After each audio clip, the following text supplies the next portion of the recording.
All right. Today I have with me Brian, and Brian is actually part of the book that's going to be coming out soon. So, congratulations, Brian, for being part of that. And I'm excited to have you on here on the podcast sharing your journey. And I would love for you just to start with who are you, Brian? What are you working on today? What are you most passionate about?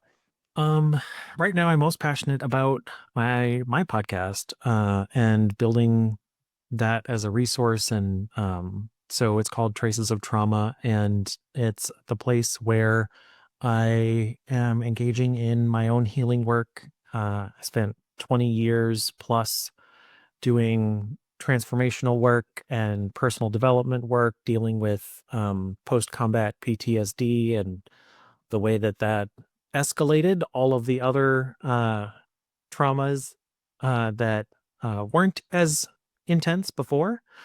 Um, to find as I entered my 40s, I was running out of energy, and that constant like generating my presence, generating my like the person I want to be, and um, disregarding my internal state, like disregarding my biology, disregarding everything, and just constantly creating, generating, constantly be churning out more energy, more good vibes, more what I want, and petitioning off all of the things that were getting in the way that kept surfacing. It's like, oh, I don't need that reaction. Let me just shove that off to the side and respond the way that I want to. It was all uh, performance based. And my ability to continue to perform at that level dropped as I continue to age. So I have reached out to the VA. I'm doing therapy work through there, got on some medications that I'd never been medicated for any kind of mental health or any whatever before. Um, and the podcast is my way of like processing all of that. Like, thank goodness I had the tools I had for all that time, and they weren't enough. Underneath all of that, the healing wasn't happening. The like nurturing and paying attention to my biology wasn't happening. The actually resolving things at an emotional level rather than an intellectual level wasn't happening. Um, and now I'm at work on all of that stuff that wasn't part of my journey previously. And as I learn lessons, I am out to share what I'm uncovering, and not knowing what's out there that I don't know yet that might be useful. A podcast is a great way to explore those things, to talk to healers and authors and other people who are dealing with issues of trauma and burnout, and just really exploring the world through that lens and giving people a chance to have a voice for their own experience, whether it's one of challenges and survival or one of resources and support. So, like, that's the thing that lights me up these days. It's been in the works for 4 months. Um, and I've got a handful of episodes out and more in the workshop and many more coming. Um, and it's where I want to spend my future. So, Awesome. Let's just start there real quick before we dive into your journey. So what are the listeners going to get out of the podcast that you have? hmm. So you might find yourself relating to people sharing their stories of what they've been through, very much like this podcast. And you may also find uh, tools and resources, techniques, tips, therapies that you've never heard of, haven't considered, heard of, but don't know enough about. I've spoken to psychiatrists, both on the medicating and the prefer to not medicate side of things. I've spoken to some somatic breathwork folks. I'm uh, talked to a hypnotist who pairs NLP with hypnosis for like a 1-2 punch to take some of the emotional charge out of the um, sense memory of the things that we've been through. And I'm continuing to explore. I'll be talking to Reiki masters and sound bath healers and massage therapists and anybody from any walk of life who has anything to do with helping people deal with their inner turmoil. Anybody on any path of healing. And so I'm a big believer that healing takes more than a single channel approach. And I was very much a tunnel vision focused in my first like 20 years of post-military combat recovery. And it cost me something to only be looking down one potential avenue for recovery all that time. So exploring, I mean, just exploring different options that are out there, and hearing real stories of people who've been through it and continue to deal with the impact years later. Yeah, I know you're getting started and you got the ball rolling, right? And you're going to have a whole bunch of great episodes coming out for sure. There's quite a few people that I can think of off the top of my head, so we'll talk after this. But you mentioned the one avenue that you worked on, right? That for healing. Yeah. What was that? So I when I was probably 18, 19, right in there, I was introduced to the Landmark Forum. It's a personal development company. Now I think they're branded as Landmark Worldwide. And the programs are great. And the environment in which those programs occur can be fairly problematic. I had been through enough stuff in my childhood that at 18, it was a real eye opener to consider looking at life differently, to consider reframing the beliefs I held about myself, about my parents, about my family, my relationships, and the world I lived in. And there was a lot of power and freedom in that, which was great. And then after completing their initial like 3-program set, was when my National Guard unit activated and I went straight into a war zone. And maintaining that level of like transformational mojo in a war zone as part of the military machine was taxing. And my beliefs about myself and my country and the world in general were really challenged.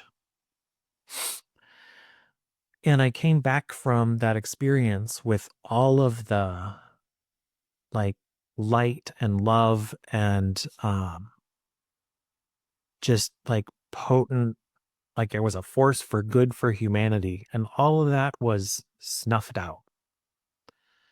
And I turned back to Landmark Education, Landmark Worldwide, to try and like rekindle that light.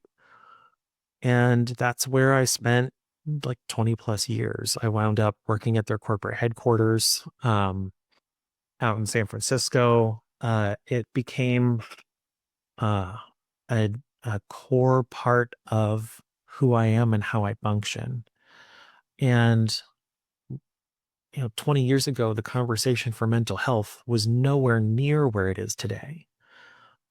Conversations for PTSD were barely hatching, transitioning from just shell shock into like something diagnosable, treatable, actionable, identifiable. And so it got me here. And uh not exploring any, like, part of that whole methodology of like personal transformation as a matter of your word, like just the integrity of what I say and living into the future that I create. It left me with all the tangible pieces of trauma, like the things that live inside you, not the thing that happened itself, but the way that it was received and processed by your nervous system, the way that mental pathways shifted, the way that core beliefs altered in the face of that incident. Um, just disregarding all of that and creating, constantly creating who I wanted to be, creating the shape of the world I wanted to live in. Um, and ultimately, there was a dissociation at the level of self. Um, and I'm starting to unpack that now, to really look at, okay, so the countdown on the trauma time bomb slowed way down during that process, but it didn't stop being a time bomb. And now I'm like looking at the wires and watching the clock and talking to certified professionals rather than transformational gurus. And finding the places where different modalities are useful and watching out for where the things I was so steeped in break down, like where those tools bump into, oh, whoops, that's not the right tool for this job. Oh, there's an aspect of something that's not getting handled here. Like I'm going to need some other kind of something if this is going to get fully addressed. Um, and ultimately, I believe people are out there to do good, that personal development companies like Landmark Worldwide and many others, you've got your Tony Robbins people and there's all sorts of stuff out there that you could engage in. Um, they mean well. And it's when we commit so fully to one paradigm for personal growth and development that we cease to see, like we refuse to see the things that don't fit in that paradigm. Um, and I can't afford to not look anymore. That's well said. So there's a time and a place for everything, right? Yeah. Okay. So you used whatever tools they had at Landmark to help you get to a certain point, right? Yeah. Okay. And now you're seeing the light in a sense of like, I have to pursue more because you need more help in certain areas. Yeah. And Okay. there are certain ways that using those tools still provides some value. Mhm. Um, but really, like every every decision comes with cost. And for those 20 plus years I was hardcore in the transformational paradigm, I was blind to the cost. And that cost caught up with me. So when you say it caught up with you, are you saying it's too late? I mean, did Uh something else happen that it I hit a point where I just couldn't keep it up anymore. I couldn't keep um triumphing over the sensations in my body and setting aside um the emotional surges that like automatically occurred.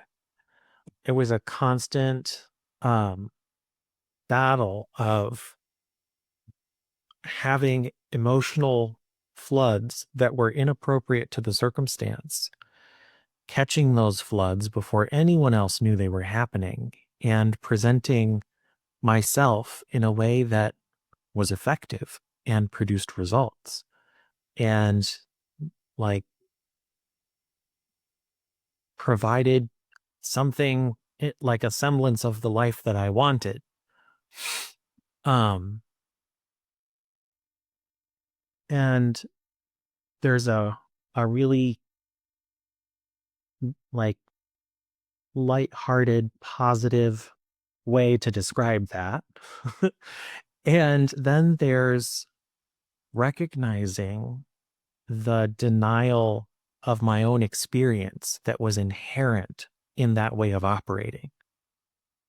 The invalidation of like what I was living through, as if it doesn't matter who I am, how I feel, what's going on in my body, as long as I can speak powerfully and produce results. And I got tired of living in the way my life was. Like, I got tired of my body being the way it is on the inside, let alone on the outside. I mean, everybody wants to lose a few pounds and like show a little definition, but like, I'm like, I was tired of battling my own head, tired of having to wrangle the internal storm to avoid um, exploding on myself, the like self degradation, the negative self talk, the doom spiraling from what were really minor issues.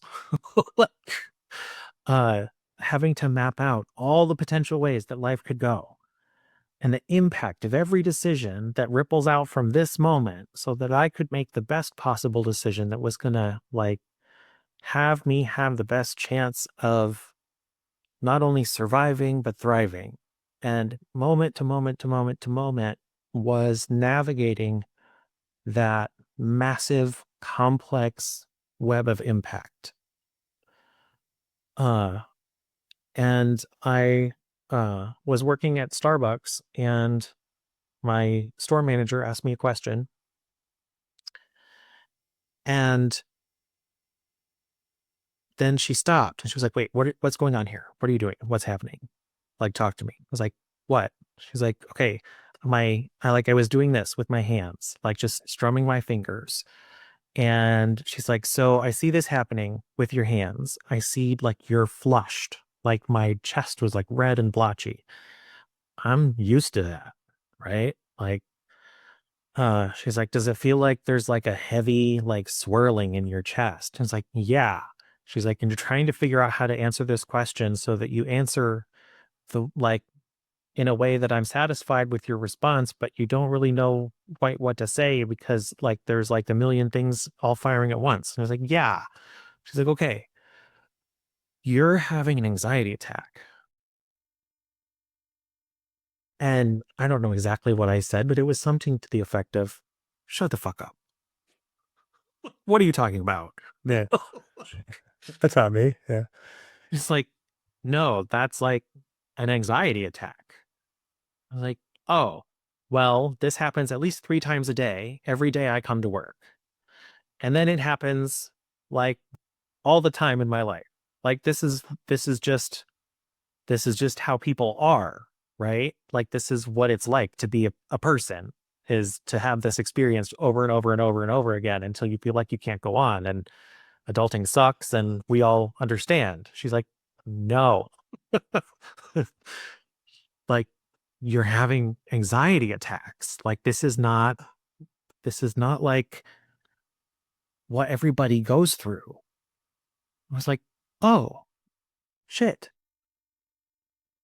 And it was right around that time that I started really confronting for myself the disconnect from reality in the way that I related to myself and the expression of my trauma. Mm. And I can't afford to fish around and find the right therapist and pay a crap ton of copays, and like I don't know how to navigate this. I don't like you need to be an expert to even match yourself up with the expert that you need. So how am I supposed to do that? So I just gave in and turned to the VA and said, I need help. I can't do this alone anymore. And I don't know how to step forward and like help me. And I had turned to the VA once before and been denied because I was high functioning.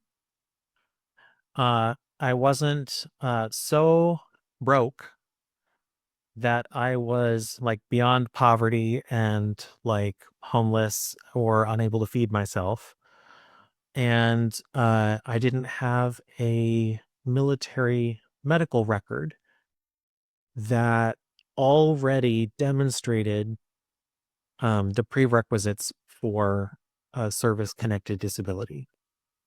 So, like, you're not broken enough, you're not like financially destitute enough. So, no help for you, veteran. Like, come back when you're more impoverished or more broken.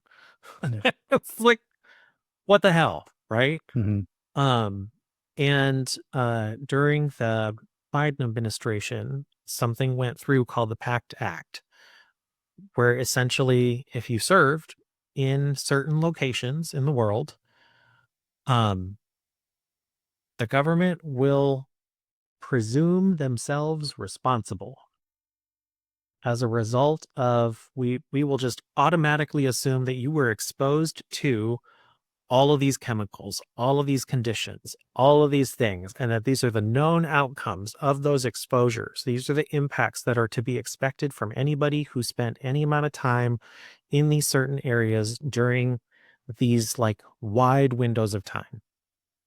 So essentially, because I served when and where I did, there was no more proving that I deserved uh, a place in like the VA benefits program. It was just a matter of evaluation. And it took a year plus to get through and get rated and navigate all of that. But I immediately started receiving care. I spent an hour with a doctor on my first visit talking about all the things in my life, like my weight loss battle, my mental state, like how I don't know, all of it, like random pains. We did like I had like a phantom, like some pain in a chest muscle, and we like did the screening to see if it's cancer. Like I walked out with a prescription for mental health meds without having been through a therapy cycle, without having been uh like fully evaluated and diagnosed. I sat down with a psychiatrist in that meeting for about 15 minutes. Like, we're just going to start you on a low dose of this and see how it goes. Like, and I left with support rather than an extensive order for testing and research, which is really different than like civilian medicine. Um, and I've just been engaging in like the journey of healing and like recognizing what's trauma, what's me, and where do those things dance the tango that I've never noticed before. So where are you at right now in your journey with all this? Like, I know you're working on everything, but Yeah. There's more. There's just always more. The first round of therapy was called cognitive processing therapy. Um, and it looked at all the ways that um familiar thoughts uh have a like there's a line all the way back to a major incident and a hook that attaches that line back to that incident. It's like, oh, well, let's evaluate whether that hook should be there. Just recognize that it is there and that the intensity of this thing is a result of that thing, and start like dissolving the potency of some of my thought cycles and emotional surges. Super helpful. Like, provided some critical pieces that were missing smack in the middle of the practices from that 20-year transformational paradigm. It's like, damn it, if you guys just put in this piece, like, okay, great. Well, here we are. And then there's a 6-month waiting period after I completed that initial therapy cycle. I have to wait 6 months to settle into my new skills before I can start the next thing. And that's where I took an honest look at myself and was like, great, I've got this whole manual from the last 6 months with the therapist. I'm not going to sit down and go through it cover to cover again by myself, like doing daily practices and having accountability conversations with no one. I know me. That's not happening. Right. Like, That's hard. Yeah. and so what am I going to do? And I have no one to do it with because I don't want to process all this stuff in conversation with my fiance. Like, I don't want that to be like the a poor conversation in our relationship. Like, that's not what we're that's not why we're together. That's not what we're here for. This is my work to do. I don't want to burden someone else with like being my companion by virtue of being in my innermost circle. So, like, who wants to be my companion in this work? And I didn't have an answer for that. And the podcast was my way of letting the people who want to be my companion in this work find me. Um, I still occasionally pull out that cognitive processing therapy workbook and like noodle around on some stuff. Once in a while, I indulge in like art as therapy without any formal training, but like going back to part of how I used to cope. Um, right now I'm working with someone who does interior design for mental health.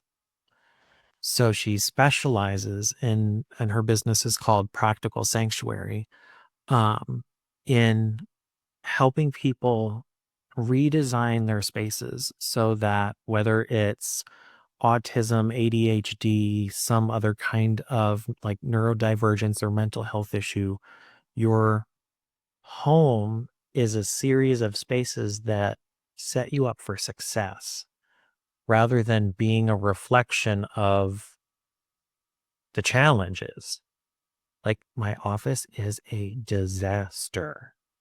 A disaster. I'm like, don't look in there. Like, that's the state of my mind. You don't want to see it. Like, and like working with somebody to help me turn that around and to identify why those internal struggles manifest in mess and how to disassemble that. Like, I've never considered that there was a way to disassemble that. I was just supposed to be better. I'm not supposed to be like this. I should be better. I know that. Hopefully, when I am better, I won't be this way. Right. and turns out there are experts for that. Who knew? Yeah, we all need help somehow, right? Whether it's a Yeah. coach, mentor, whatever, accountability partner. Yeah, we all need that. And so I I I like hearing what you're saying. You're reaching out to people that you never even knew about, right? And they're helping you with different areas of your life. I believe everybody should consider looking into that. So definitely listen to the podcast. Definitely listen, go out and explore, see who's out there. But yeah, I mean, so I just want to jump back real quick. So it was combat PTSD that really got you to the place where you are. Is that? Um, yeah. So one of the like total mind-blowing things I learned in my first round of therapy with the VA is that combat trauma has uh it has a way of compounding prior existing trauma. So I was living a pretty good life. I'd been through some gnarly stuff, but I'd been through it. And I was pretty okay. Mm. Um and all of um the traces of that prior trauma that were not very impactful in my life became very impactful post combat. And it was all smashed together in this, I don't know, like a trauma meatloaf. And it's like you can't tell one thing from the other. It's just Yeah, that's a a good way brick. to describe it. um and starting to pull those threads and like identify like where things come from and deal with each of them in the unique ways that they need dealt with. Like there's generational trauma from generations of abuse. Like like I I I am crystal clear what happened to my mom and my aunt and like the craziness around one of my uncles and like the affair when my grandfather was in the Korean War and the impact that that's rippled through my family and the abuse that my grandmother went through in her childhood and the impact it had on her and her sisters and like all of that stuff. Like we do what we can with it, but it it impacts the next generation and the next generation and the next generation. um, like I had all that to navigate, including like including more. And um I felt like I had a grip on it and I was still uh who I wanted to be as a person. And when I came back from the war, I had I had I didn't want to be this person. There was nothing about me that was redeeming. There was nothing about me worth engaging with. There was nothing in the world worth like getting out of bed for. Uh like there wasn't a point. I just lacked purpose and joy and like self. Um there like part of that was um massive amounts of guilt and shame for not only what I'd been a part of, but for my part in it. Um, my, the whole nation, but the United States was like insane with patriotism in 2004. Mm. Uh, like the towers had come down. We'd started the war on terror. We'd like got Saddam. We'd like, oh, like go us, America. And what I saw of who we are in the world internationally as a military are um, conversations, our internal conversations about the value of life for people of other countries and other cultures. Uh, the road we walk to promote democracy, um, it's very dark,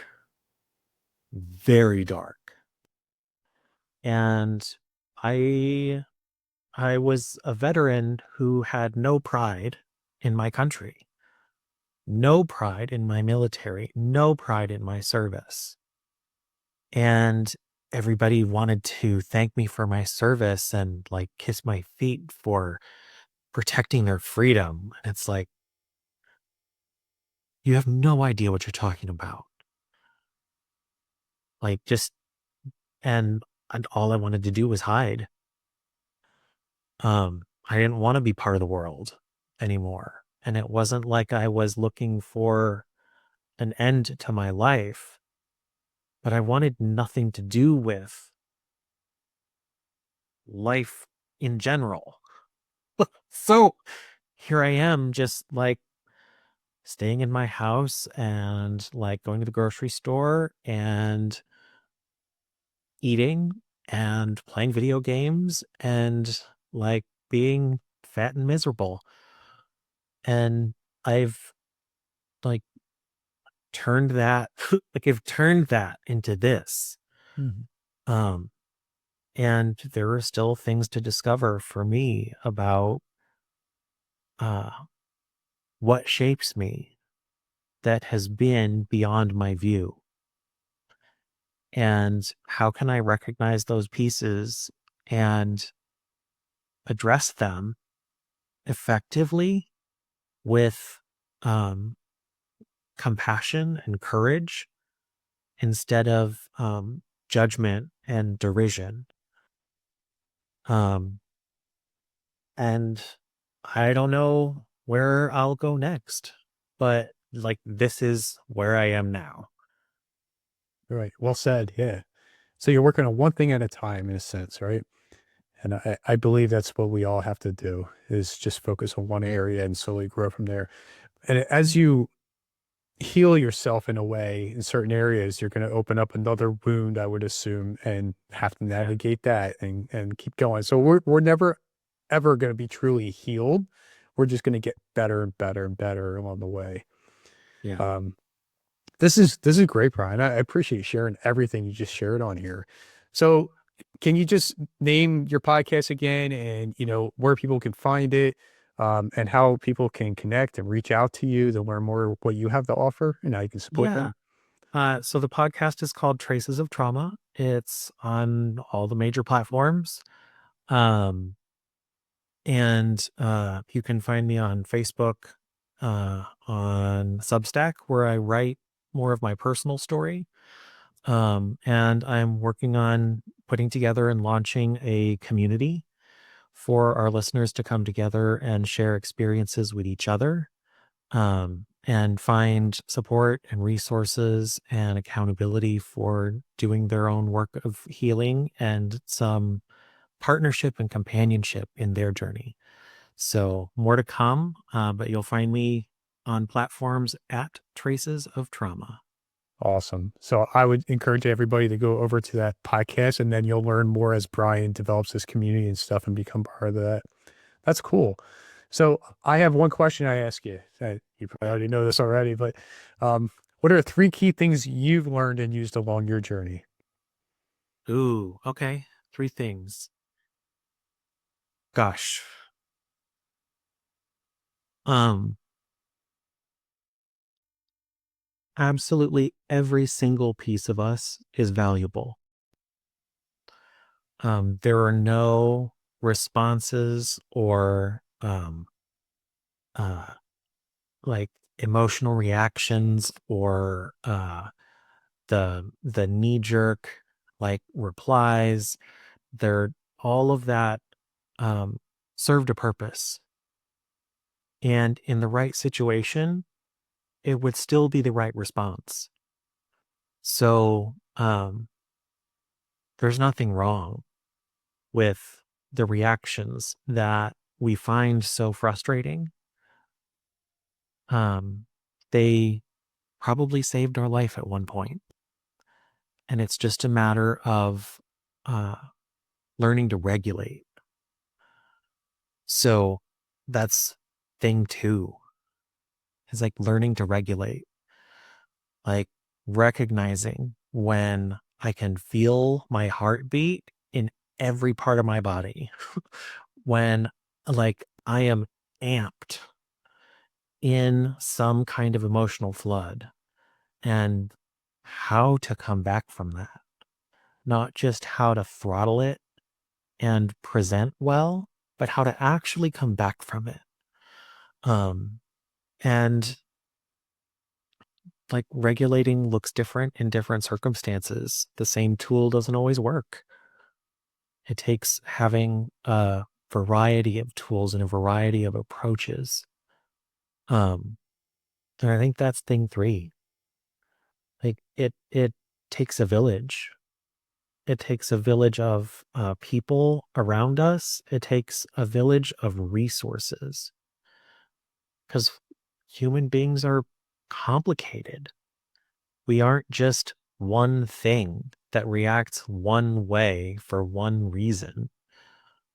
And for as many different stimuluses as are out there, and as many different responses that could come up for in any of those situations, there are just as many tools and resources for how to come back to ourselves, how to heal some of those connections and responses that we find predominantly not useful, now that our life is no longer what it was when that trauma was actually occurring. And like just having some compassion and grace for ourselves along that journey. Very true. I have one more question now for you. Okay. So, how would you know what tools to use as you're trying to heal? Oh, that's the question, friend. Um, it takes exploring. Uh, what works for me might not work for you. Um, and what works for me doesn't work for me every time. Um, it's it is stumbling forward together, this healing journey. Um, and we make mistakes and we fall down and we try things that don't work and we learn, oh man, we should have been doing that this whole time. Right. And not going down the rabbit hole of judgment when those discoveries happen. And we'll make mistakes, we'll set boundaries and hurt people's feelings because we're new at setting boundaries. we'll we'll deal with ourselves too harshly. We'll not hold ourselves accountable harshly enough. Like, and there's no knowing, there's just engaging. Yeah. Yeah. Well said. Thank you. Right. So it's just trying it out and doing something to see if it works in a sense, right? Yeah. We all have to start somewhere. Brian, I appreciate everything you shared. This has been awesome. And again, whoever's listening or watching this, make sure you check out his podcast. So thank you. I appreciate it. Thanks so much, Jon. You're welcome.